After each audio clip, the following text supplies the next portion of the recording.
الرحمن الرحیم الحمد للہ وکفا وسلام علی عباده الذین اصطفى اما بعد اعوذ باللہ من الشیطان الرجیم بسم اللہ الرحمن الرحیم یا ایہا الذین آمنوا کلوا من طیبات ما رزقناکم واشکروا للہ ان کنتم ایاہ تعبدون صدق اللہ العظیم۔ محترم بھائیو بزرگوں،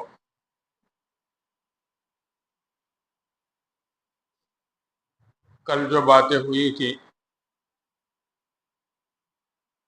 اس میں حرام کی ایک شکل جس میں عام طور پر لوگ مبتلا ہے، سود، اس کے متعلق بات ہوئی تھی۔ اب دوسری حرام کی ایک صورت یہ ہے کہ لوگوں کو معاملہ کرنے کی، لین دین کی ضرورت پڑتی ہے، آدمی کو قرض لینے کی ضرورت پڑتی ہے، تو کسی کا کچھ لیا تو اس کو واپس کرنا ضروری ہے۔ قرض لیا، معاملہ ہوا، ادھار معاملہ ہوا تو اس کو ادا کرنا ضروری ہے۔ یہ تو ہر آدمی، ہر بچہ، ہر مسلم، نان مسلم، ہر آدمی اس کو سمجھ سکتا ہے۔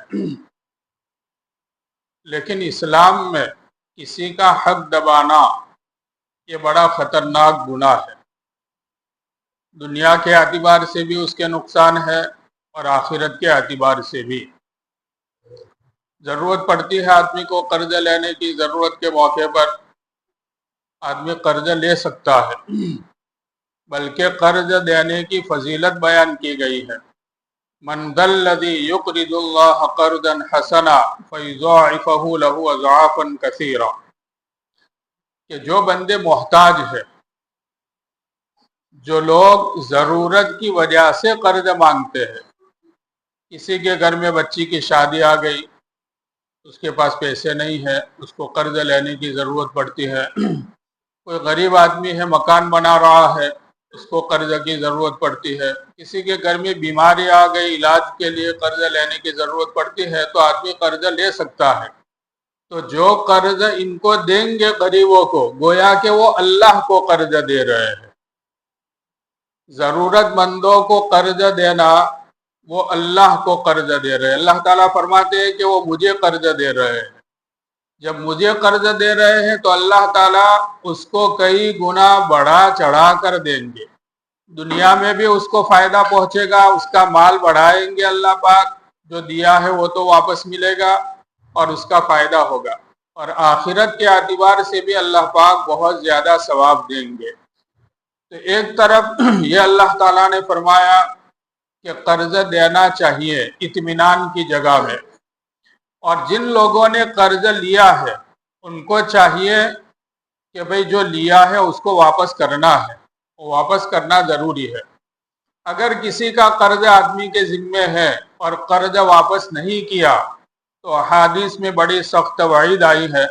ابو داؤد شریف میں ایک روایت ہے کہ ایک مرتبہ صحابہ کرام مسجد میں بیٹھے ہوئے تھے، اللہ کے نبی علیہ السلام تشریف لائے اور آپ نے فرمایا کہ بھئی فلانے قبیلے کا کوئی آدمی ہے؟ تو کوئی صحابی کھڑے نہیں ہوئے۔ پھر سے آپ نے فرمایا کہ فلانے قبیلے کا کوئی آدمی ہے؟ کسی نے کوئی جواب نہیں دیا۔ تیسری مرتبہ آپ نے فرمایا کہ بھئی فلانے خاندان، فلانے قبیلے کا کوئی آدمی ہے؟ ایک صحابی کھڑے ہوئے۔ آپ نے فرمایا کہ بھئی کیوں کھڑے نہیں ہو رہے تھے؟ اب وہ صحابہ سہم گئے کہ میرا نام قبیلے کا، وہ ڈرے ہوں گے اس لیے کھڑے نہیں ہیں۔ آپ نے فرمایا کہ تمہارے قبیلے کا فلانے آدمی کا انتقال ہو گیا ہے اور وہ آدمی مقروض ہو کر مرا ہے، لوگوں کا اس کے ذمے قرض تھا، اس نے قرض ادا نہیں کیا تھا اور اس حالت میں اس کی موت آ گئی، تو وہ اپنی قبر کے اندر محبوس ہے، اپنی قبر کے اندر وہ عذاب کے اندر پکڑا ہوا ہے، اس لیے میں نے تمہارے قبیلے کا نام لیا، اس کو چھڑانے کی فکر کرو۔ صحابہ کرام تھے، ایک دوسرے کے ہمدرد تھے، تو صحابہ نے رقم جمع کی، جو ان کا قرض تھا وہ قرض صحابہ نے ادا کر دیا۔ تو صحابی ہے لیکن قرض کی وجہ سے اپنی قبر کے اندر عذاب کے اندر وہ جکڑے ہوئے ہیں، پکڑے ہوئے ہیں۔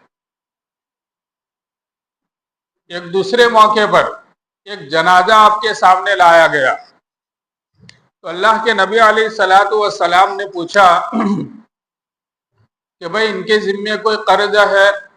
تو معلوم ہوا کہ ان مرنے والے صحابی کے ذمے چند دراہم قرض تھے، چند دراہم یعنی چند روپیے، لاکھوں کروڑوں روپیے نہیں، چند دراہم ان کے ذمے قرض تھے۔ تو اللہ کے نبی علیہ الصلوۃ والسلام نے فرمایا صلو علی صاحبکم، کہ اپنے ساتھی پر تم نماز جنازہ پڑھ لو، میں جنازے کی نماز نہیں پڑھوں گا۔ اللہ کے نبی علیہ السلام نے جنازے کی نماز پڑھنے سے انکار فرما دیا، حالانکہ آپ کو امت کے ساتھ شفقت اتنی تھی کہ ایک موقع پر آپ نے، علماء کرام جانتے ہیں، عبداللہ بن ابی بن سلول جو رأس المنافقین تھا، منافقین کا سردار تھا، اس کی بھی آپ نے جنازے کی نماز پڑھائی، اتنی ہمدردی تھی۔ لیکن آپ نے اس موقع پر فرمایا کہ میں جنازے کی نماز نہیں پڑھوں گا، یہ حقوق العباد کا مسئلہ ہے، یہ بندوں کے حق کا مسئلہ ہے، میں جنازے کی نماز نہیں پڑھوں گا، تم لوگ جنازے کی نماز پڑھ لو۔ لیکن صحابہ تو ہمدرد تھے، خیرخواہ تھے۔ ایک صحابی فوراً کھڑے ہوئے، صحابی نے کہا کہ یا رسول اللہ، ان کے ذمے جو قرض ہے وہ میرے ذمے، میں ان کا قرض ادا کروں گا، آپ جنازے کی نماز پڑھائیے۔ تو ایک صحابی کفیل بن گئے، ضامن بن گئے، پھر اس کے بعد اللہ کے نبی علیہ السلام نے میرے بھائیو جنازے کی نماز پڑھائی۔ تو معلوم ہوا کہ کسی کا لیا اس کو واپس کرنا ضروری ہے۔ آدمی کو قرض لینے کی ضرورت پڑتی ہے، آدمی قرض لے سکتا ہے، اور میں نے کہا کہ دینے کا بھی ثواب ہے مجبور لوگوں کو۔ اب ہمارے معاشرے میں ہم دیکھیں میرے بھائیوں کہ غریب لوگوں کو قرض نہیں دیا جاتا ہے۔ قرض کس کو ملتا ہے؟ مال والوں کو ملتا ہے عام طور پر، اس لیے کہ قرض دینے والا یہ چاہتا ہے اور اس کے ذہن میں یہ بات ہوتی ہے کہ اس کو ابھی میں 1,00,000 روپے قرض دوں گا، کل مجھے 5 لاکھ کی ضرورت پڑے گی، تو ایسے آدمی کو میں قرض دوں گا کہ کل مجھے 5 لاکھ کی ضرورت پڑے گی تو مجھے دے سکے۔ ایک غریب آدمی ہے، اس کو 50,000 روپے قرض دے دیا تو اولاً تو کیسے واپس کرے گا، اور مجھے ضرورت پڑے گی تو وہ مجھے کیا قرض دے گا؟ یہ میرے بھائیوں یہ مفاد پرستی ہے، یہ دنیاوی اغراض ہے، نہیں، ہمیں آخرت کو سامنے رکھنا چاہیے، اس لیے کہ ہمیں قبر میں جانا ہے، ہر آدمی کو قبر میں جانا ہے۔ تو صرف دنیا دنیا نہیں، یہ دنیا دیکھیے، ایک بات ذہن میں رکھیے، 2 باتیں ذہن میں رکھیے تو بات آسان ہو جائے گی، عمل کرنا بندے کے لیے آسان ہو جائے گا کہ یہ ساری دنیا اور ساری دنیا کی ساری چیزیں عارضی ہے۔ روپیہ پیسہ ہمارے پاس ہے، کسی کے پاس ہے کروڑ ارب خرب روپے، یہ سب عارضی ہے۔ کسی کے پاس بنگلہ محل ہے، عارضی ہے۔ حکومت ہے، حکومت عارضی ہے۔ خود ہماری ذات اور انسان عارضی ہے، انسان بھی عارضی ہے۔ کل شیء ہالک الا وجہہ، کل نفس ذائقۃ الموت، ہر جاندار، ہر چیز ختم ہونے والی ہے۔ اور دوسری بات کہ ہمارے پاس، ہر انسان کے پاس جو کچھ ہے وہ اللہ کا دیا ہوا ہے۔ اللہ پاک دینا بھی جانتا ہے، اللہ پاک لینا بھی جانتا ہے۔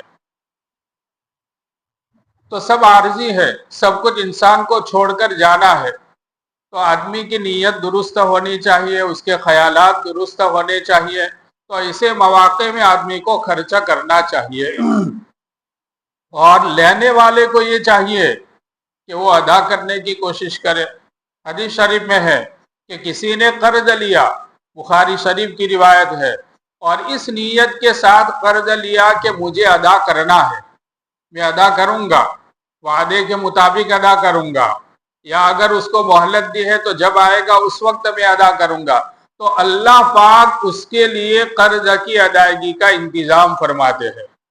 اور جو آدمی اس نیت کے ساتھ لیتا ہے کہ کس کا دیا اور تو رہ گیا، لینے کے بعد کس کو دینا ہے، بعض لوگ ایسے ہوتے ہیں کہ لیا بس لیتے رہو، کسی کو دینا نہیں ہے واپس، تو اللہ پاک اس کے لیے قرض کی ادائیگی کا انتظام بھی نہیں فرماتے ہیں، وہ آدمی اسی حالت میں دنیا سے چلا جاتا ہے۔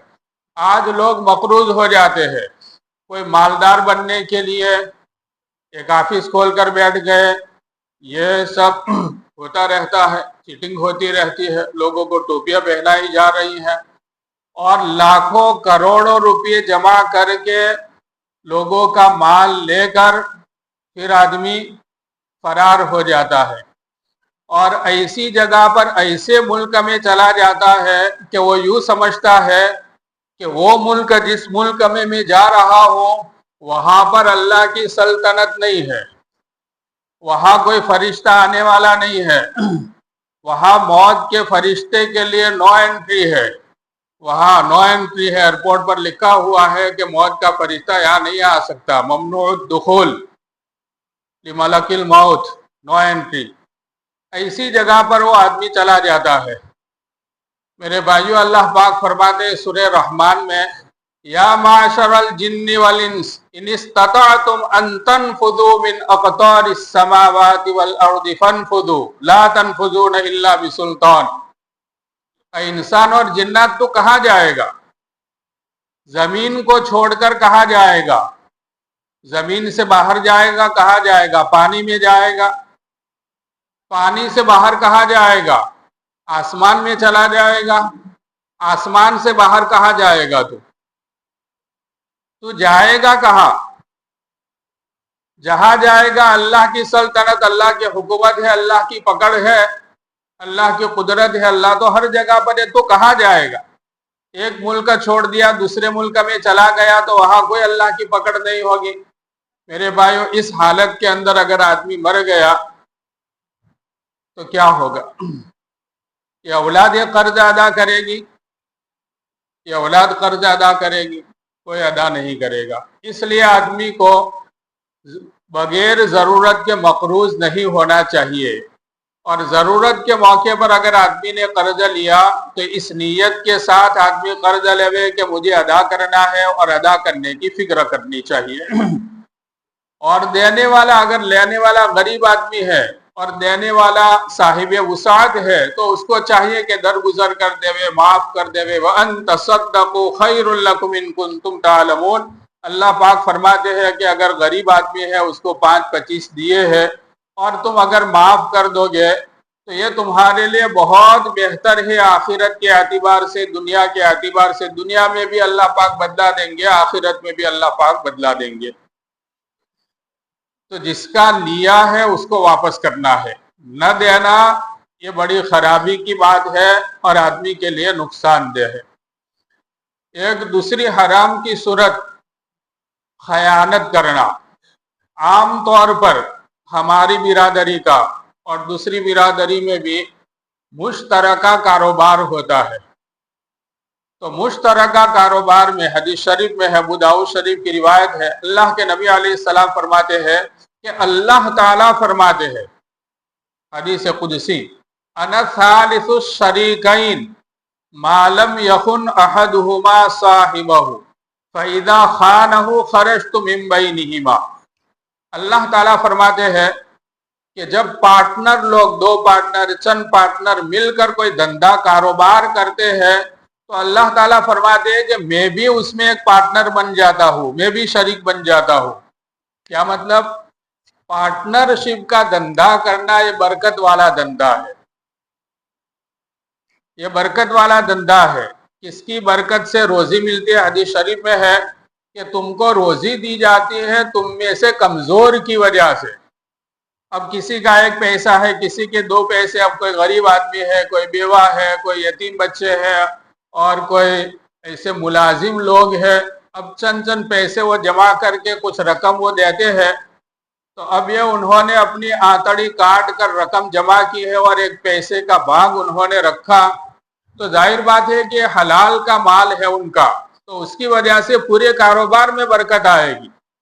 تو مشترکہ کاروبار یہ برکت کی چیز ہے۔ اللہ تعالیٰ فرماتے کہ میں بھی اس میں پارٹنر ہو جاتا ہوں، لیکن کب تک؟ جب تک خیانت نہ ہو اس کاروبار میں۔ جب خیانت شروع ہو جاتی ہے تو اللہ تعالیٰ فرماتے ہیں کہ میں اب پارٹنر نہیں رہتا، میں اس میں سے نکل جاتا ہوں، یعنی اللہ کی رحمتیں برکتیں اس میں سے نکل جاتی ہے۔ تو جو بھی مشترکہ کاروبار ہے اچھی بات ہے، لیکن چاہے وہ چلانے والے ورکر ہو، ہوٹل چلانے والے ہو، دکان چلانے والے ہو، کاروبار فیکٹری جو بھی چلانے والے ہو، ان کو ایمانداری کے ساتھ وہ دھندا کرنا چاہیے، کاروبار کرنا چاہیے۔ جو باتیں طے ہوئی ہے شرکا کے مشورے سے، شرکا کے پارٹنروں کے مشورے سے جو باتیں طے ہوئی ہے تو ان باتوں کے خلاف نہیں کرنا چاہیے۔ آج مختلف صورتیں اس میں ہو جاتی ہے کہ پہلے تھا کہ 1/40 حصہ ورکنگ کا، یعنی 100 کے اوپر 40۔ اب پھر مرضی ہوئی کچھ سالوں کے بعد تو 40 کو 100 کے اندر کر دیا۔ سمجھ رہے ہیں نا اصطلاح کو؟ مجھ سے زیادہ آپ لوگ سمجھتے۔ تو 40 کو اندر کر دیا 100 کے اندر۔ اب کتنا پارٹنروں کا نقصان ہوا۔ اور وہ یوں کہتے ہیں اپنی زبان سے کہ کما کر دوسروں کو دینے کا۔ ارے بھائی، جب کاروبار تم نے شروع کیا تھا تو تمہارے پاس 50,000 روپے بھی نہیں تھے۔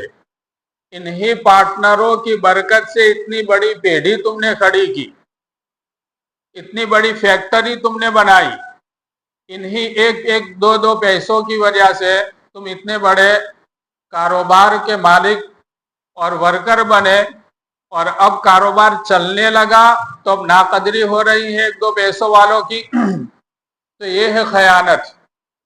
جو باتیں ایگریمنٹ کے اندر اور جو باتیں شرکا اور پارٹنروں کے مشورے سے جو باتیں طے ہوئی ہے اس کی خلاف ورزی کرنا بالکل جائز نہیں ہے۔ اللہ کے نبی علیہ الصلوۃ والسلام، مشکاۃ شریف کی روایت ہے، صحابہ فرماتے ہیں کہ بہت کم ایسا ہوا ہے کہ اللہ کے نبی علیہ السلام کوئی بھی بات فرماتے، کوئی بھی وعد اور تقریر فرماتے تو پہلے یہ حدیث شریف اور یہ بات فرماتے کہ لا ایمان لمن لا امانت لہ ولا دین لمن لا عہد لہ، کہ اس آدمی کا ایمان ہی نہیں ہے جس کے اندر امانت داری نہیں ہے۔ جس میں امانت داری نہیں ہے، خیانت جو آدمی کرتا ہے تو اس میں ایمان ہی نہیں ہے، اور جو آدمی عہد کو، وعدے کو پورا نہیں کرتا تو اس کے اندر دین ہی نہیں ہے، دینداری اس کے اندر نہیں ہے۔ تو امانت داری کا خیال رکھنا میرے بھائیوں۔ بعض لوگ ہوتے ہیں بہت چھوٹے چھوٹے اور باریک باریک مسائل پوچھتے ہیں، تو یہ احتیاط کا تقاضا ہے، بلکہ یہ فرض ہے کہ جو مشترکہ کاروبار ہے تو اس مشترکہ کاروبار کے اندر کوئی بھی ایمانداری کے خلاف کوئی بات نہیں ہونی چاہیے۔ گاڑی ہے، وہ کاروبار کی گاڑی ہے، اپنے ذاتی کام میں اس کو استعمال نہیں کر سکتے ہیں۔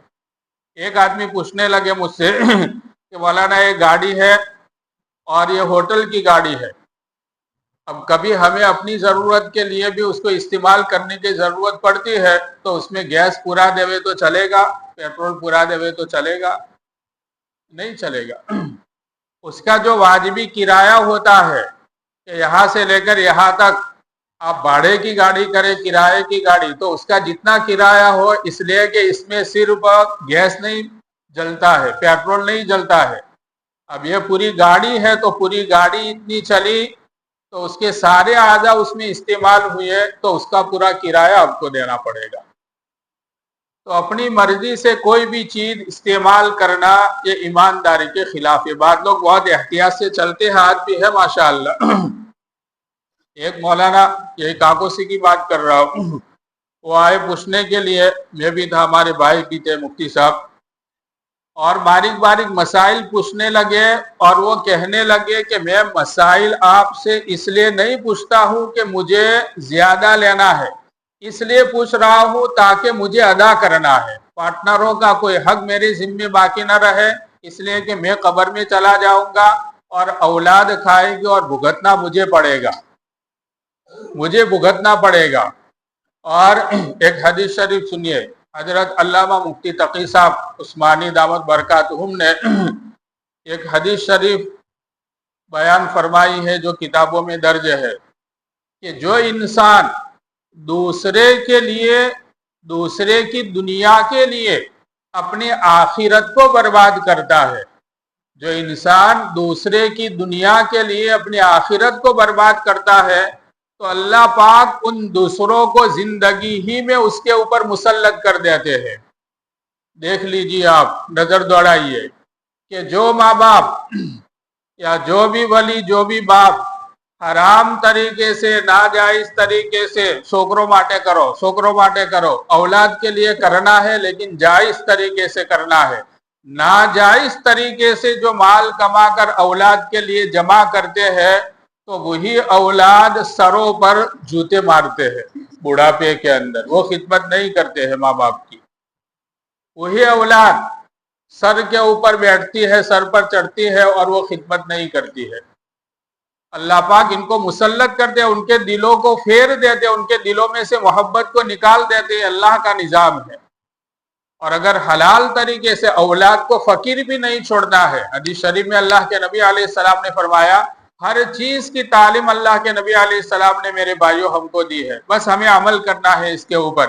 اللہ کے نبی علیہ السلام نے فرمایا کہ تم اپنی اولاد کو مالدار چھوڑو، یہ اس سے بہتر ہے کہ تم اپنے اولاد کو فقیر بنا کر چھوڑو کہ وہ لوگوں کے سامنے سوال کرے اور ہاتھ پھیلائے۔ تو یہ بھی نہیں ہے، اولاد کے لیے کماؤ، اولاد کے لیے کاروبار چھوڑو، اولاد کے لیے مکانات بناؤ، سب کچھ اولاد کے لیے کرنا ہے، لیکن میرے بھائیوں جائز طریقے سے کرنا ہے، حلال طریقے سے کرنا ہے، خیانت نہیں ہونی چاہیے کسی بھی طریقے سے۔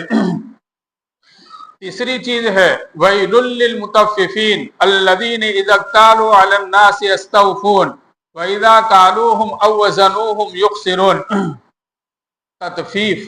تطفیف کے معنی ہے گھٹانا، کم کرنا، یہ بھی ایک چل رہا ہے، یہ ہر جگہ کے اوپر ہے۔ تطفیف کے معنی ہے گھٹانا۔ ایک کاروبار ہے تو کاروبار کے اندر دکان ہے، دکان کا سیٹ ہے، ہوٹل کا سیٹ ہے، ملازمت ہے، فیکٹری ہے، اس کا سیٹ ہے، تو وہ سیٹ یہ چاہتا ہے، اور بلکہ بعض لوگ زبان سے کہتے بھی ہے کہ 10 گھنٹے کی ڈیوٹی پوری کر کے فوراً چلے جاتے ہیں، یہاں گراہی ہے تو دیکھتے نہیں ہیں، 12 گھنٹے کی ڈیوٹی پوری کی اور پھر چل دیے۔ یعنی سیٹ یہ چاہتا ہے کہ 12 گھنٹے کی جو ڈیوٹی ہے وہ تو پوری کرنی ہے اور مزید آدھا 1 گھنٹہ لگانا ہے تو سیٹ خوش ہوگا۔ تو 1 گھنٹہ وہ زیادہ لگائے گا، اور جب لاسٹ تاریخ آئے گی، آخری تاریخ، تو وہ 1 گھنٹے کا حساب کر کے وہ سیٹ دیتا ہے یا نہیں دیتا ہے۔ اگر دیتا ہے تو کوئی بات نہیں، دیتا ہے تو کوئی بات نہیں، اس کی کوئی پکڑ نہیں، لیکن چاہتا یہ ہے کہ یہ ملازم آدھا گھنٹہ زیادہ روزانہ لگاوے، صرف سیٹ کو خوش کرنے کے لیے، اور اس کا معاوضہ کچھ نہیں۔ تو یہ ہے تطفیف۔ وَيْلٌ لِّلْمُطَفِّفِينَ، اللہ تعالیٰ فرماتے ہیں کہ ہلاکتی ہے، بربادی ہے ان لوگوں کے لیے کہ جب لینے کا وقت آتا ہے تو پورا پورا لینا چاہتے ہیں، زیادہ لینا چاہتے ہیں، اور جب دینے کا وقت آتا ہے تو اس میں ڈنڈی مارتے ہیں۔ وَإِذَا اكْتَالُوا عَلَى النَّاسِ يَسْتَوْفُونَ وَإِذَا كَالُوهُمْ أَو وَّزَنُوهُمْ يَخْسِرُونَ، کمی کرتے ہیں۔ جب دینے کا وقت آتا ہے پگار، وہ زائد وقت کا پگار نہیں دیتے۔ تو یہ ہے تطفیف، یہ ہے ہلاکتی۔ ہلاکتی کا مطلب یہ ہے کہ جب خیانت ہوگی کاروبار میں، اللہ کی رحمتیں برکتیں پھر نکل جائے گی، تو پھر کیا ہوگا؟ پھر شرکا کے اندر، پارٹنروں کے اندر تو میں ہونا شروع ہو جائے گا کہ بھائی اتنے سال تک تم نے ہوٹل چلایا، اب ہم چلائیں گے، اب ہم چلائیں گے، اب وہ نہیں دیں گے، بھائی بھاڑے پر دے دو، کرائے پر دے دو، یا پھر بیچنے کی نوبت آئے گی۔ یہ سب خیانت کے اثرات ہوتے ہیں۔ برکت ختم ہو گئی، تو برکت ختم ہو گئی، اب یہ ساری نوبتیں اس کے اندر آتی ہے۔ اسی طریقے پر تطفیف یہ بھی ہلاکتی ہے کہ اس میں بھی نقصان ہے۔ اسی طرح ملازم جو نوکر ہے، تو نوکروں کو بھی چاہیے کہ اپنی جو ڈیوٹی ہے، چاہے ملازم ہے، نوکر ہے، چاہے کوئی بھی کسی بھی شعبے میں تعلق رکھنے والے مدرسین حضرات ہے، جہاں بھی وہ پڑھانے والے ہیں، تو اپنی جو ڈیوٹی ہے، چاہے سیٹ دیکھ رہا ہے نہیں دیکھ رہا ہے، متولی محتمم دیکھ رہے ہیں نہیں دیکھ رہے ہیں، اپنی جو ڈیوٹی ہے اس کو پورا کرنا ضروری ہے۔ اگر اس میں کمی کی ہم نے کہ کوئی دیکھ نہیں رہا ہے، چلو تو یہ ہے تطفیف، یہ بھی تطفیف۔ اگر کھلم کھلا کوئی معاملہ ہو رہا ہے، بیچنا خریدنا، تو اس میں جو کمی بیشی ہے وہ تو ہے، اس کو تو کمی بیشی اللہ تعالیٰ فرماتے وَلَا تَبْخَسُوا النَّاسَ أَشْيَاءَهُمْ، لوگوں کو ان کی چیزیں گھٹا کر مت دو۔ تولنے کے اندر پورا وزن لینے میں تو ہم لینے میں 1-2 گرام زیادہ کرتے ہیں کہ بھائی بالکل برابر دے رہا ہے، گھی کی طرح تھوڑا جھکتا تول، اور جب دینے کا معاملہ آتا ہے تو آدمی اس کے اندر کمی کر رہا ہے۔ تو نہیں، ایسا نہیں ہونا چاہیے، چاہے لینا ہو چاہے دینا ہو، دونوں کے اندر آدمی برابری رکھے۔ اگر کمی بیشی کرے گا تو اس کو تطفیف کہا جائے گا، اور ایسی کمی کرنے والوں کے لیے ہلاکتی ہے دونوں طرف سے، چاہے سیٹ ہو چاہے نوکر ہو، چاہے ذمہ دار ہو چاہے اس کے ماتحت لوگ ہو۔ تو تطفیف کو قرآن کریم میں بیان کیا گیا کہ تطفیف کرنے والوں کے لیے ہلاکتی ہے۔ اسی طریقے پر ایک صورت یہ ہوتی ہے دھوکہ دہی کی، یہ مارکیٹ کے اندر بہت چل رہی ہے، دھوکہ دہی، یعنی چیز گاہک کو کسی بھی طریقے سے پکڑا دو، وہ لے کر چلا جاوے، بس ہو گیا، اپنا کام ہو گیا، اور اس کو چالاکی سمجھا جا رہا ہے۔ ایک مرتبہ اللہ کے نبی علیہ السلام مدینہ منورہ کی مارکیٹ میں گئے، مارکیٹ کو دیکھنے کے لیے، تو ایک گلے کا ڈھیر پڑا ہوا تھا۔ اللہ کے نبی علیہ السلام نے اپنا دست مبارک اس کے اندر داخل کیا، ڈھیر کے اندر، تو اوپر گلہ جو تھا وہ سوکھا تھا اور اندر گیلا تھا، بھیگا تھا گلہ۔ تو اللہ کے نبی علیہ السلام نے ان سے کہا کہ بھئی یہ کیا، اوپر سوکھا ہے اور اندر گیلا ہے، یہ تو دھوکہ ہوگا لینے والے کو۔ تو وہ تو صحابہ تھے، سچے لوگ تھے، تو ان صحابی نے عرض کیا یا رسول اللہ، ابھی کچھ دیر پہلے بارش ہوئی تھی، اس لیے پورا گلہ بک گیا تھا، اور اب دھوپ نکلی تو اوپر سے سوکھ گیا اور اندر گیلا رہ گیا۔ تو وہ صاف بات انہوں نے کہہ دی، لیکن اس موقع پر اللہ کے نبی علیہ السلام نے فرمایا من غشنا فلیس منا، کہ جو آدمی دھوکہ دے گا وہ ہماری جماعت میں سے نہیں ہے، دھوکہ دینے والا۔ دوسری حدیث شریف میں پیارے آقا صلی اللہ علیہ وسلم نے فرمایا کہ جو مبی ہے، جو چیز تم بیچ رہے ہو، اگر اس میں کوئی عیب ہے تو گاہک کے سامنے، گراہک کے سامنے اس عیب کو ظاہر کر دو۔ اگر عیب کو ظاہر کیے بغیر اگر تم بیچو گے تو اللہ کے غضب میں رہو گے، ایسا آدمی اللہ کے غضب میں، اللہ کے غصے میں رہے گا۔ اور دوسری حدیث شریف میں ہے کہ فرشتے اس کے اوپر لعنت کریں گے۔ اب اس کو چالاکی سمجھا جاتا ہے کہ کوئی عیب والی ہے، کوئی کھوٹ والی چیز ہے، تو وہ گاہک لے گیا تو آدمی خوش ہو جاتا ہے کہ بھئی کئی دنوں سے تھی لیکن اس کو پکڑا دی۔ نہیں، یہ اللہ کے غضب کا مستحق ہوا ہے آدمی، اللہ کی لعنت کا مستحق ہوا ہے یہ دھوکہ دے کر، یہ دھوکہ دہی ہے۔ تو بازار کے اندر جو بھی دھوکہ دہی کی جتنی بھی شکلیں چل رہی ہے، ایمان والے کے لیے جائز نہیں ہے کہ وہ کسی کو دھوکہ دے۔ دھوکہ دینا یہ قطعاً جائز نہیں ہے۔ آدمی کے لیے کاروبار کے اعتبار سے، دنیا کے اعتبار سے بھی نقصان کی بات ہے، اور آخرت کے اعتبار سے بھی نقصان کی بات ہے۔ آدمی کو صاف معاملہ کر دینا چاہیے۔ دیکھیے ان اللہ هو الرزاق ذو القوۃ المتین، روزی دینے والی ذات اللہ کی ہے۔ وما من دابۃ فی الارض الا علی اللہ رزقها، ایک بزرگ فرماتے ہیں، حضرت حسن بصری رحمۃ اللہ علیہ غالباً، ان سے کسی نے پوچھا کہ آپ اس درجے تک، اللہ کے ولی بزرگ قطب، اس درجے تک آپ کیسے پہنچے؟ تو انہوں نے فرمایا کہ ایک بات کی وجہ سے۔ کیا بات؟ خیر ہمیں وہ نہیں کرنا ہے، ہمیں تو کمانا ہے، لیکن ان بزرگوں نے فرمایا کہ میں نے یہ آیت کریمہ پڑھی کہ وما من دابۃ فی الارض الا علی اللہ رزقها، کہ ہر جاندان کا رزق اللہ پاک نے اپنے ذمے لے رکھا ہے، تو میرا رزق بھی اللہ پاک نے اپنے ذمے لے رکھا ہے، تو میں اپنے رزق سے بے فکر ہو گیا کہ مجھے کچھ کمانا نہیں ہے، میں بے فکر ہو گیا اور اللہ کی عبادت میں لگ گیا، 24 گھنٹے اللہ کی عبادت، تو اللہ پاک نے مجھے اس درجے تک پہنچایا۔ لیکن میرے بھائیوں ہمارا اتنا توکل نہیں ہے، ہمیں تو اس حدیث شریف پر عمل کرنا ہے، قید و توکل۔ قید ہر ایک کے درجات ہے، ہر ایک کے درجات۔ صحابہ کرام میں بھی مختلف درجات کے لوگ تھے۔ ایک صحابی آئے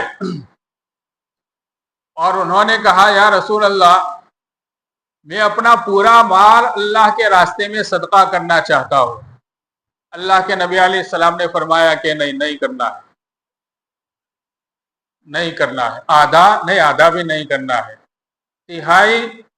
تہائی کرو، اور وہ بھی اپنے رشتہ داروں میں تقسیم کرو، یہ کہا۔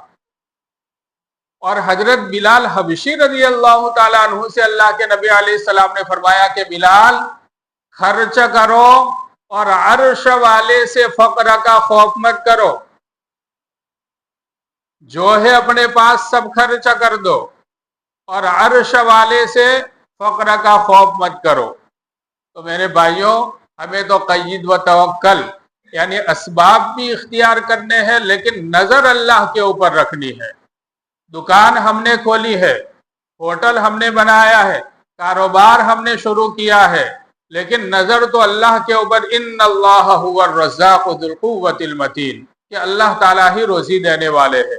اس لیے جائز طریقے سے ہم کاروبار کریں، کوئی دھوکہ دہی نہ ہو، اللہ کی ذات پر نظر رکھے، اللہ پاک برکت والی روزی عطا فرمائیں گے، رحمتوں والے اللہ پاک روزی عطا فرمائیں گے، گھبرانے کی ضرورت نہیں۔ تو کوئی ملاوٹ نہیں ہونی چاہیے، کسی بھی چیز کے اندر کوئی ملاوٹ نہیں ہونی چاہیے۔ آدمی کوئی چیز بناتا ہے، کوئی کمپنی ہے، تو اس میں بالکل صاف چوکی، کوئی ملاوٹ اس میں، دودھ میں لوگ ملاوٹ کرتے ہیں، دوسری چیزیں بناتے ہیں اس میں ملاوٹ کرتے ہیں، تو کوئی ملاوٹ نہیں ہونی چاہیے۔ آدمی ملاوٹ کرتا ہے تو دنیاوی اعتبار سے بھی نقصان ہوتا ہے۔ ایک شخص تھے، وہ دودھ کے اندر بھی لوگ پانی ملاتے ہیں، تو دودھ بھینسیں تھی، گائیں تھی، دودھ بیچتے تھے، اور انہوں نے ایک بندر پال رکھا تھا۔ ایک مرتبہ بہت سارے پیسے جمع ہوئے، دراہم دینار جمع ہوئے، اور پھر انہوں نے کشتی میں سفر کیا، اور وہ پیسے ان کے ساتھ تھے۔ تو جو ان کا ہی بندر تھا پالا ہوا، جب کشتی میں سوار ہوئے، کشتی دریا کے اندر چلنے لگی، تو بندر وہ پیسوں کی تھیلی لے کر کشتی کی دیوار کے اوپر وہ چڑھ گیا۔ کشتی کی دیوار، اس طرف پانی ہے، اس طرف کشتی ہے، اس میں چڑھ گیا، اور اس نے تھیلی کا منہ کھولا، اور 1 درہم پانی میں ڈالتا اور 1 درہم کشتی میں ڈالتا۔ 1 درہم پانی میں، اب اس کی تو جان نکل رہی ہے، اتنے پیسے جمع کیے تھے کہ یار یہ سب کیا کرے گا، یہ سب پوری تھیلی ڈال دے گا تو میری زندگی بھر کی ہے، تو پونجی ہے، سرمایہ ہے۔ تو وہ 1 درہم پانی میں ڈالتا، 1 درہم کشتی میں، اس نے آدھا آدھا کر دیا۔ جو پانی کا پیسہ تھا وہ پانی کو اس نے دے دیا، اور جو اوریجنل پیسہ تھا وہ مالک کو دے دیا۔ تو ایسا ہوتا ہے، بعض مرتبہ ایسا ہوتا ہے کہ یہ جو حرام کا، ملاوٹ کا، دھوکے کا آدمی نے جو جمع کیا ہے، ایسی مصیبت آتی ہے کہ پوری زندگی کا 25 سال کا جمع کیا ہوا ایک دم سے صاحب کہہ کر چلا جاتا ہے اور دینا پڑتا ہے۔ سمجھتے ہیں صاحب کہہ کر۔ تو اسی طریقے پر ایک آدمی یہ دودھ کے اندر پانی ملاتا تھا، تو ایک مرتبہ سیلاب آیا تو وہ پوری بھینس ہی کو بہا کر لے گیا۔ تو اس کا بیٹا کہنے لگا کہ ابا یہ کیا ہوا، آپ کو پتا چلا؟ کہ کیا ہوا بیٹا؟ کہ روزانہ ہم جو تھوڑا تھوڑا اس میں پانی ملاتے تھے، یہ پانی جمع ہوا اور یہ سیلاب بنا، اور یہ سیلاب بن کر یہ پورے سرمایہ ہی کو بہا کر لے گیا، تو پوری دکان ہی کو بہا کر لے جاتا ہے۔ اللہ پاک ہمیں سمجھ عطا فرماوے، جو لوگ بھی کرتے ہیں ان کو سمجھ عطا فرماوے۔ تو دھوکہ دہی نہیں ہونی چاہیے، مسلمان کے لیے نہیں۔ ہمیں تو اللہ کے نبی علیہ السلام نے فرمایا من غشنا فلیس منا، کہ دھوکہ دینے والا آدمی یہ مسلمانوں میں سے نہیں ہے، ہمیں وہ کام نہیں کرنا چاہیے۔ ایک دوسری حرام کی شکل غلط مقدمہ بازی، کسی کی زمین ہڑپ کر دینا۔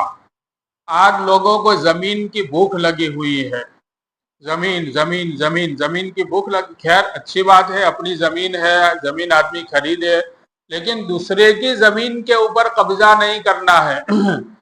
حدیث شریف میں ہے کہ اگر کسی نے ایک بالشت کسی کی زمین غصب کی، ایک وید، ایک بالشت، تو کل قیامت کے دن اس کو یہ سزا دی جائے گی کہ یہ جو زمین ہے تو اس کو زمین کے اندر اتارا جائے گا، ساتوں زمینوں کے اندر، اور ساتوں زمینوں کا طوق اس کی گردن کے اوپر ڈالا جائے گا، طوق اس کو پہنایا جائے گا، یعنی یہ سزا دی جائے گی اس کو۔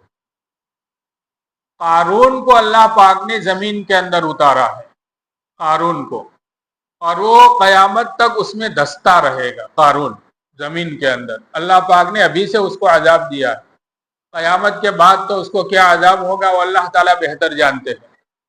اس کو زمین میں اللہ پاک نے دھسا دیا، تو اس طریقے پر کل قیامت کے دن اللہ پاک یہ سزا دیں گے، ساتوں زمینوں کا طوق بنا کر اس کو پہنائیں گے تو زمین کے اندر وہ دھس جائے گا۔ ایک بالشت اگر کسی کا پورا کھیت غصب کر دیا تو زمین جس کا جتنا حق ہے اتنا لینا چاہیے میرے بھائیوں۔ آج کل کیا ہوتا ہے، یہ تو جو باتیں ہیں وہ بیان کرتا ہوں تاکہ بات کھل کر سامنے آ جاوے، اس لیے جو ہمارے بڑے بوڑھے ہیں، ہمارے والد تھے، ہمارے دادا تھے، دادا کا انتقال ہو گیا تو اس دادا کے 4 بھائی تھے، 4 چچا تھے، تو اس میں یہ ہوتا تھا کہ باپ چلا گیا تو اس کی ساری ملکیت اور ساری زمین بڑے بیٹے کے نام پر ہو جاتی تھی، موٹا سکرانہ نام پر یہ زمین بنی، اب وہ ہو جاتی ہے وہ زمین، حالانکہ اس میں پارٹنر سب ہے، سب ہے۔ بعض مرتبہ اب یہ ہوتا ہے پیڈی نامہ بنایا جاتا ہے، اور باپ مر گیا تو اس کے سارے ورثہ اس میں شریک ہوتے ہیں، اور پہلے وہ صورت تھی کہ بڑے بیٹے کے نام پر وہ ہو جاتا تھا، اور اب پیڈی نامہ بنا کر جتنے اس کے ورثہ ہیں، بیٹے بیٹیاں، سب اس میں داخل ہو جاتے ہیں۔ تو جو پہلی صورت بھی آج بہت ساری زمینیں ایسی ہے کہ بڑے باپ بڑے چچا کے نام پر یہ ہے، دوسروں کے نام اس میں نہیں ہے، حالانکہ 4 کھیت ہے تو 4 کھیت 4 بھائیوں کے نام پر الگ الگ ہے میراث کے اندر، یہ ان کا یہ، لیکن نام جو بول رہا ہے وہ چچا کا نام بول رہا ہے، یہ سمجھ رہے ہیں؟ یہ یا اگر سب کا نام ہے تو زمین تقسیم ہو گئی ہے بھائیوں کے درمیان میں، لیکن ہر زمین کے ٹکڑے کے اندر سب کے نام بول رہے ہیں، حالانکہ یہ زمین اس بھائی کی ہے لیکن اس میں 4 بھائیوں کے نام بول رہے ہیں، یہ زمین اس بھائی کی ہے، خالد کی ہے، لیکن اس میں بھی 4 بھائیوں کے نام بول رہے ہیں، اس میں یہ زمین عمر کی ہے لیکن اس میں بھی 4 بھائیوں کے نام بول رہے ہیں۔ ایسے واقعات سامنے آئے میرے سامنے بھی کہ زمین دوسرے کی ہے، دوسرے بھائی کی ہے، لیکن نام بڑے بھائی کا بول رہا ہے، تو بڑے بھائی نے وہ زمین باروں بار بیچ دی، چھوٹے بھائی کو پتہ بھی نہیں چلا۔ اب میرے بھائیوں پوری زمین وہ ہڑپ کر گیا، اور پھر دوسرا کیا ہوتا ہے کہ یہ زمین اس آدمی کی ہے، چاہے نام سارے بھائیوں کے اس کے اندر ہے، آج کل کی جو شکل ہے وہ ایک آدمی کی زمین ہے اس میں سب کے نام ہیں، اب دوسروں کی زمین اپنی اپنی جگہ پر ہے، اپنے اپنے قبضے میں ہے. اب یہ جو بھائی ہے اب یہ اپنی زمین بیچنا چاہتا ہے، جو اپنے حصے میں آئی ہے وہ زمین بیچنا چاہتا ہے، لیکن اس میں باقی 3 بھائیوں کے نام ہے، 2 بہنوں کے نام ہے. تو اب سب کو سائن سگنیچر کرنی پڑے گی. تو 2 بھائیوں نے تو سگنیچر کر دی، تیسرا بھائی کہتا ہے کہ نہ، سائن کرنے کے 1.5 لاکھ روپے لوں گا میں. حالانکہ اس کا 1 پیسے کا اس زمین کے اندر حصہ نہیں ہے، نام چل رہا ہے تو اس کا بھی آدمی پیسہ لے رہا ہے، اور یہ حرام کی صورتیں لوگ اختیار کر رہے ہیں، اور یہ حرام کا پیسہ اپنے بھائیوں کے پاس سے، چچا زاد بھائیوں کے پاس سے لے رہے ہیں میرے بھائی. تو یہ کیسے جائز ہوگا؟ یہ لینا اس طریقے پر، بالکل ایک بالشت زمین اگر کسی کی غصب کی تو سخت وبال ہے. تو اگر پوری زمین کے اوپر آدمی قبضہ کرنا چاہے گا، اس طرف حرام کا مال لینا چاہے گا، تو یہ قطعاً لینا جائز نہیں ہوگا. خود حرام کھائے گا، اپنے اولاد کو حرام کھلائے گا. اس لیے میرے بھائیوں یہ بات بھی سمجھنے کی ہے اور لوگوں کو سمجھانے کی بھی ضرورت ہے. غلط مقدمہ بازی کرنا، حالانکہ پتہ ہے کہ یہ جو راستہ ہے اس راستے کے اندر کوئی حق نہیں ہے میرا چلنے کا، یا یہ زمین ہے. اب پہلے بوڑھوں کے زمانے میں کیا ہوتا تھا، جو کھیت ہوتے تھے تو چند کھیت والے مل کر ایک گاڑا واٹ راستہ نکالتے تھے کہ یہاں سے گاڑا چلے گا اور سب کچھ چلے گا. یہ کیا چلتے، اب یہ سب مشترکہ اس کا سب کا حصہ ہے. لیکن اب انہوں نے رقم دی تھی نہیں دی تھی، لیکن وہ کاغذات کا کوئی مسئلہ نہیں تھا، تو آپس میں محبت کے ساتھ میل جل کے ساتھ وہ باتیں چلتی رہتی. اب وہ جو زمین کٹی ہے وہ تو جو کنارے پر جو کھیت ہے انہی کی زمین کٹی ہے، لیکن بڑے بوڑھوں نے مشترکہ طور پر یہ راستہ نکالا تھا، اور اس میں انہوں نے پیسے دیے تھے نہیں دیے تھے تو وہ تو کوئی کاغذ میں لکھا ہوا نہیں ہے. لیکن اتنی بات ہمیں تو معلوم ہے کہ بوڑھوں کا، ہمارے داداؤں کا، پر دادا کا، اور یہ پورے اوٹے والوں کا، یہ پورے خطے والوں کا یہ راستہ ہے. لیکن اب کیا، اب کاغذات کا دور آ گیا تو آدمی ماپنی منگواتا ہے، اور کہ بھئی یہ جو زمین ہے یہ تو میرے کھیت کی ہے، اور اس کے اوپر آدمی قبضہ کر لیتا ہے. یہ بھی بالکل جائز نہیں ہے اس طریقے پر. یہ دوسرے کی زمین، یہ سب کی یہ مشترکہ زمین ہے. یہ چاہے کاغذ کے اعتبار سے اس کھیت کا یہ حصہ ہے، لیکن جب بڑے بوڑھوں کی طرف سے راستہ چلا آ رہا ہے اور آدمی قبضہ کر رہا ہے اور پھر نہیں مانتے تو کیس کرتا ہے. اللہ تعالیٰ قرآن میں فرماتے وَلَا تَأْكُلُوا أَمْوَالَكُمْ بِالْبَاطِلِ وَتُدْلُوا بِهَا إِلَى الْحُكَّامِ، کہ آپس میں ایک دوسرے کے مال ناحق طریقے پر مت کھاؤ، اور کورٹوں میں ناحق مقدمے اور کیس مت کرو. اللہ کے نبی علیہ السلام نے، حضرت ام سلمہ رضی اللہ تعالی عنہا کی روایت ہے، اللہ کے نبی علیہ السلام فرماتے ہیں کہ میں ایک انسان ہوں، لوگ میرے پاس مقدمات لے کر آتے ہیں، کیس لے کر آتے ہیں. میں ایک انسان ہوں، بعض لوگ چرم زبان ہوتے ہیں، ان کی زبان بہت تیز چلتی ہے. اب آج کورٹ میں جائیں گے تو جتنا مہنگا وکیل ہوگا تو وہ کیس جیت جائے گا، جو جتنے اس کے اندر سے وہ پوائنٹ نکالے گا. اب اس میں سچا کون ہے کہ جھوٹا کون ہے وہ دوسرے نمبر پر، لیکن جس کا جیسا وکیل وہ کیس جیت جائے گا. تو اللہ کے نبی علیہ السلام نے فرمایا کہ بعض لوگ چرب زبان ہوتے ہیں، تو ان کی وجہ سے میں ان کے حق میں فیصلہ کرتا ہوں.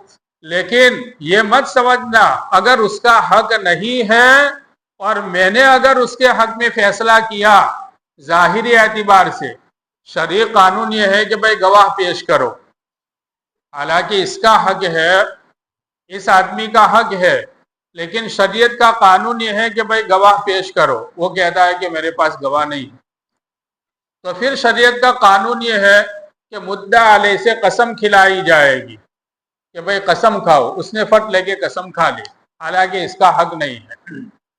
تو شریعت کا قانون، اور قاضی جو ہے وہ فیصلہ کرے گا اس کے حق میں، حالانکہ حق ہے مدعی کا یا حق ہے مدعا علیہ کا، دوسرے کا حق ہے، لیکن قانون کے اعتبار سے وہ فیصلہ کرے گا. اللہ کے نبی علیہ السلام فرماتے ہیں کہ اگر میں نے بھی اگر کسی کے لیے فیصلہ کیا اور وہ حق اس کا نہیں تھا تو وہ یوں نہ سمجھے کہ اللہ کے نبی نے میرے لیے تو فیصلہ کیا ہے، میں اس کے لیے جہنم کے ٹکڑے کا فیصلہ کر رہا ہوں۔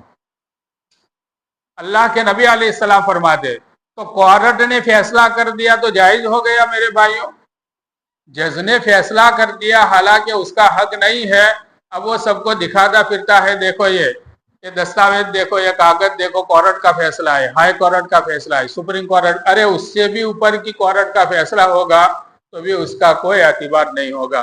تو غلط مقدمہ بازی کر کے کسی کا مال کھانا یہ بھی حرام ہے۔ ایک دوسری شکل مروجہ آج یہ بھی بہت لوگوں کے اندر عام ہو گئی ہے، مسلم شریف میں روایت ہے، اللہ کے نبی علیہ السلام نے فرمایا کسی کے بھاؤ پر بھاؤ مت کرو، کسی کی منگنی پر منگنی مت کرو۔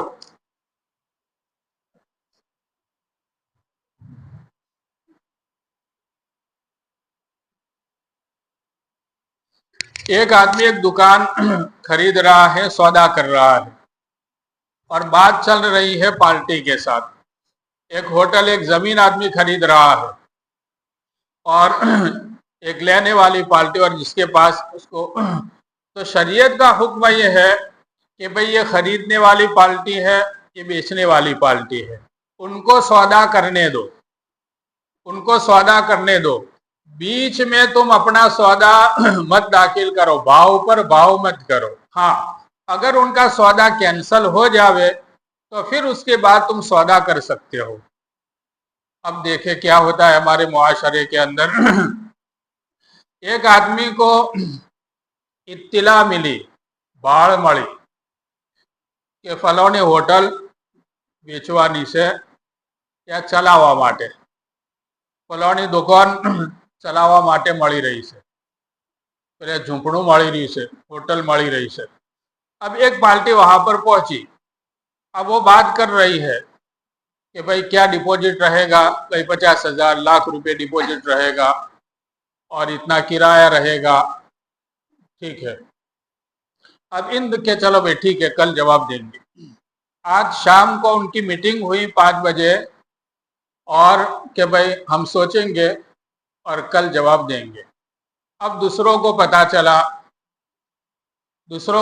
چلا کہ بھئی فلانی پارٹی وہاں گئی تھی۔ اب رات میں 3 پارٹیاں دوسری پہنچ جاتی ہے کہ بھئی اس آدمی سے کتنے میں تمہاری بات ہوئی تھی کہ وہ 90,000 بھاڑا اور 5 لاکھ روپیہ ڈپوزٹ دینے کے لیے وہ تیار ہے۔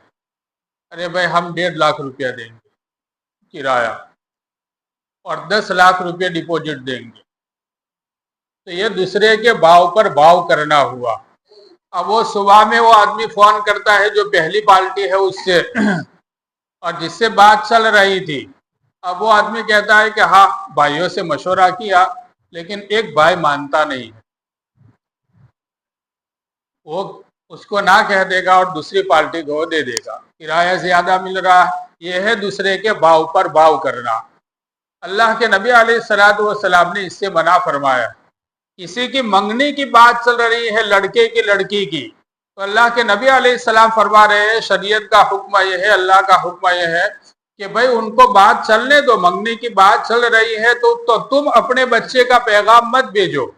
ہاں اگر ان کی طرف سے نہ ہو جاوے کہ بھئی ہمیں رشتہ نہیں کرنا ہے تو پھر دوسرا آدمی وہاں پر نکاح کا پیغام بھیج سکتا ہے، منگنی وہاں کر سکتا ہے۔ اب اس میں ہوتا کیا ہے، اب ظاہر بات ہے کہ وہ آدمی لینا چاہ رہا تھا اور اس کا الٹا بھی کبھی ہوتا ہے، اس کا الٹا بھی ہوتا ہے کہ دوسرے آدمی کو پتا چلا کہ بھئی یہ پارٹی وہاں خریدنے کے لیے گئی، اب وہ دلال ہے، اب وہ فون کر کے کہتا ہے کہ بھئی تم وہاں خریدنے کے لیے گئے ہو تو وہاں کم کرائے کے اندر اور کم ڈپوزٹ کے اندر میں تم کو دوسری جگہ دلاتا ہوں، دوسرا ہوٹل، دوسرا کاروبار دلاتا ہوں، اس کو تم چھوڑ دو۔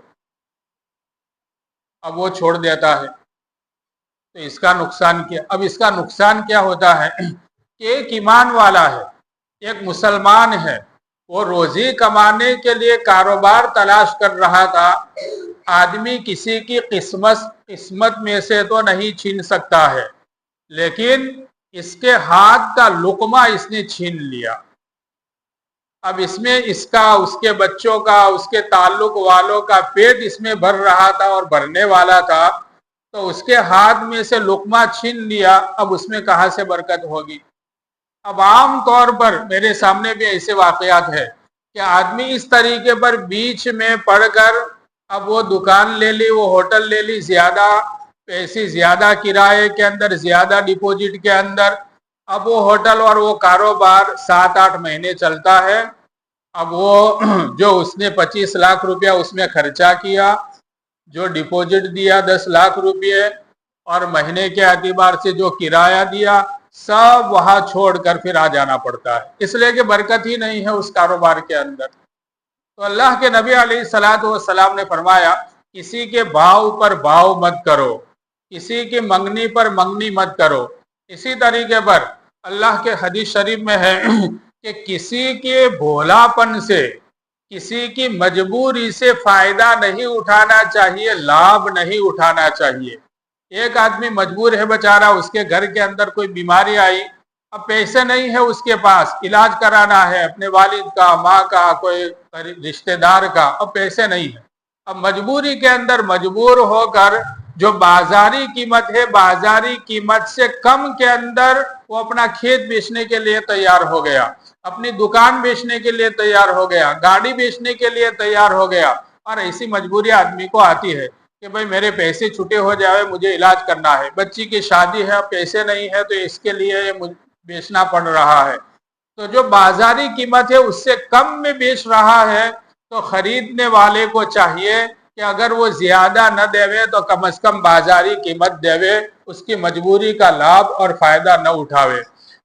حضرت جابر بن عبداللہ رضی اللہ تعالیٰ عنہ ایک صحابی ہے، انہوں نے اپنے غلام کو، اپنے خادم کو کہا کہ جاؤ ایک گھوڑا خرید کر لے آؤ۔ تو وہ خادم گیا گھوڑا خریدنے کے لیے مدینہ منورہ میں۔ تو وہ گھوڑا جو مشتری تھا، جو بائع تھا، بیچنے والا تھا، مسلمان تھا، تو اس کے پاس سے انہوں نے گھوڑا خریدا۔ 300 درہم کے اندر گھوڑا خریدا انہوں نے، 300 درہم میں، اور وہ گھوڑا لے کر آیا، یعنی غلام اپنے آقا کے پاس، حضرت جریر بن عبداللہ رضی اللہ تعالیٰ عنہ کے پاس وہ گھوڑا لے کر آیا۔ اب انہوں نے گھوڑا دیکھا تو گھوڑا بہت شاندار، عمدہ، تو پوچھا بھئی کیا قیمت دی؟ کہا 300 درہم کے اندر یہ میں نے گھوڑا خریدا ہے۔ تو حضرت جریر بن عبداللہ رضی اللہ تعالیٰ عنہ نے کہا کہ اچھا، کہا ہے اس کا مالک؟ اس کا مالک بھی ساتھ میں آیا۔ کہا کہ گھوڑا تو 300 کا نہیں ہے، زیادہ قیمت کا ہے، الٹا معاملہ، یہ گھوڑا 300 درہم کا نہیں ہے، یہ تو 400 درہم کا ہے۔ مالک سے کہہ رہے حضرت جریر بن عبداللہ رضی اللہ تعالیٰ عنہ، آج ہم یہ سمجھتے ہیں کہ یار وہ پھنسا ہوا تھا تو سستے میں مل گیا، حالانکہ اس کی قیمت تو 5 لاکھ روپے تھی، لیکن وہ مجبور تھا، وہ بیچ رہا تھا، تو 4 لاکھ میں نے سودا کر لیا، آدمی خوش ہوتا ہے۔ لیکن نہیں، ایمان والے سے اس طریقے پر غلط لابھ نہیں اٹھانا چاہیے، غلط فائدہ نہیں اٹھانا چاہیے۔ حضرت جریر بن عبداللہ رضی اللہ تعالیٰ عنہ نے فرمایا، بھئی تمہارا گھوڑا تو 400 درہم کا ہے، 400 درہم میں دو گے؟ اب وہ بائع تو خوش ہو گیا کہ بھئی میں تو 300 میں دینے کے لیے تیار تھا، آپ 400 دے رہے، آپ کی جیسی مرضی۔ پھر سے گھوڑے کو دیکھا اور کہا کہ نہیں، یہ گھوڑا 400 کا بھی نہیں ہے، 500 درہم کا گھوڑا ہے یہ۔ تو کہا کہ 500 میں دو گے؟ اب وہ کہہ رہا ہے کہ آپ کی مرضی۔ پھر گھوڑے کو دیکھا کہ نہیں، 500 کا نہیں، 600 درہم کا ہے۔ کہا 600 میں دو گے؟ آپ کی مرضی حضرت۔ پھر دیکھا گھوڑے کو کہ نہیں، 600 کا نہیں، 700 کا گھوڑا ہے، 700 میں دو گے؟ اس نے کہا آپ کی مرضی۔ پھر گھوڑے کو دیکھا اور کہا 800 میں دو گے؟ 800 درہم کا گھوڑا ہے، اس نے کہا آپ کی مرضی۔ 800 درہم کے اندر گھوڑا خریدا، جو خود اپنی مرضی سے 300 میں بیچ رہا تھا، لیکن بیچارہ مجبور ہوگا، اس لیے وہ بیچنے کے لیے آیا تھا، تو فائدہ نہیں۔ لوگوں نے کہا کہ آج کل لوگ کہیں گے کہ کوئی پاگل تھے جیسے کہ شو موڑے تو حضرت جابر بن عبداللہ رضی اللہ تعالیٰ عنہ سے لوگوں نے کہا کہ حضرت خیر تو ہے. انہوں نے کہا اللہ کے نبی علیہ الصلاۃ والسلام نے ہر ایمان والے کے ساتھ خیر خواہی کرنے کی ہمیں وصیت فرمائی ہے کہ تمام ایمان والوں کے ساتھ ہم خیر خواہی کریں. تو یہ خیر خواہی کا تقاضا ہے.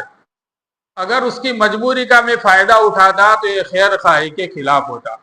میرے بھائیو، تمام ایمان والے سارے مسلمان یہ ہمارے بھائی ہیں.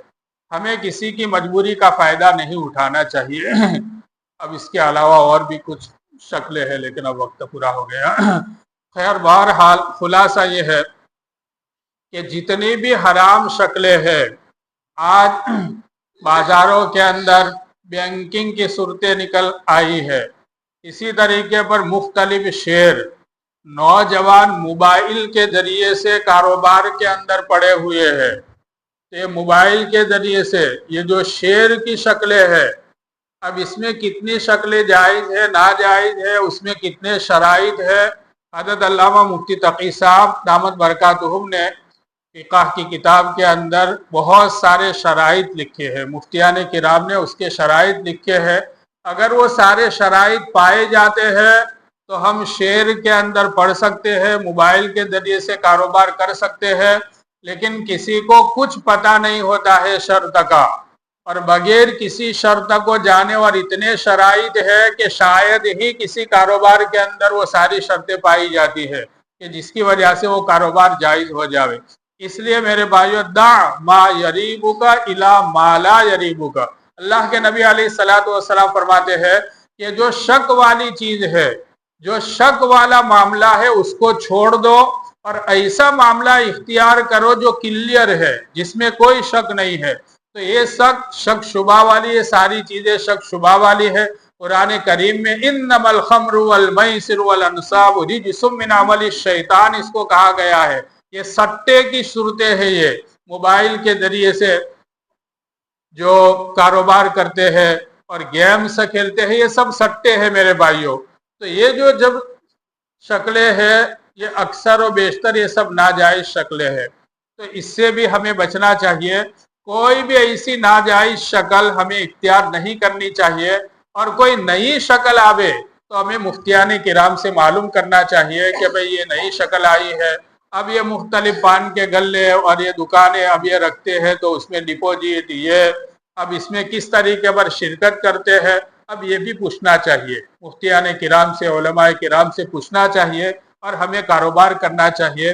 حضرت عمر فاروق رضی اللہ تعالیٰ عنہ مدینہ منورہ میں، اور وہ تو خلیفۃ المسلمین تھے، تو جہاں جہاں ان کی حکومت تھی اس وقت تک کاروبار کا لائسنس نہیں دیتے تھے جب تک جو کاروبار کر رہا ہے اس کے متعلق مسائل کا علم حاصل نہ کرے. جو کاروبار کر رہا ہے پہلے اس کے مسائل سیکھو اور پھر اس کے بعد کاروبار کرو. تو میرے بھائیوں، اللہ کا شکر ہے ہمارے علاقے کے اندر علم ہے، دین کی فضا ہے. تو ہم نماز پڑھتے ہیں، روزہ رکھتے ہیں، تو ہمارے معاملات بھی بالکل صحیح ہونے چاہیے. اگر معاملات صحیح ہوں گے، کل میں نے کہا کہ حلال روزی کی مثال پانی کی ٹنکی کی طرح ہے. جو حلال روزی ہم کھائیں گے دین ہمارے اندر باقی رہے گا. ہمارے اولاد کو ہم حلال روزی کھلائیں گے، ان کے اندر دین باقی رہے گا. اللہ تعالیٰ ان باتوں پر عمل کرنے کی توفیق عطا فرمائے.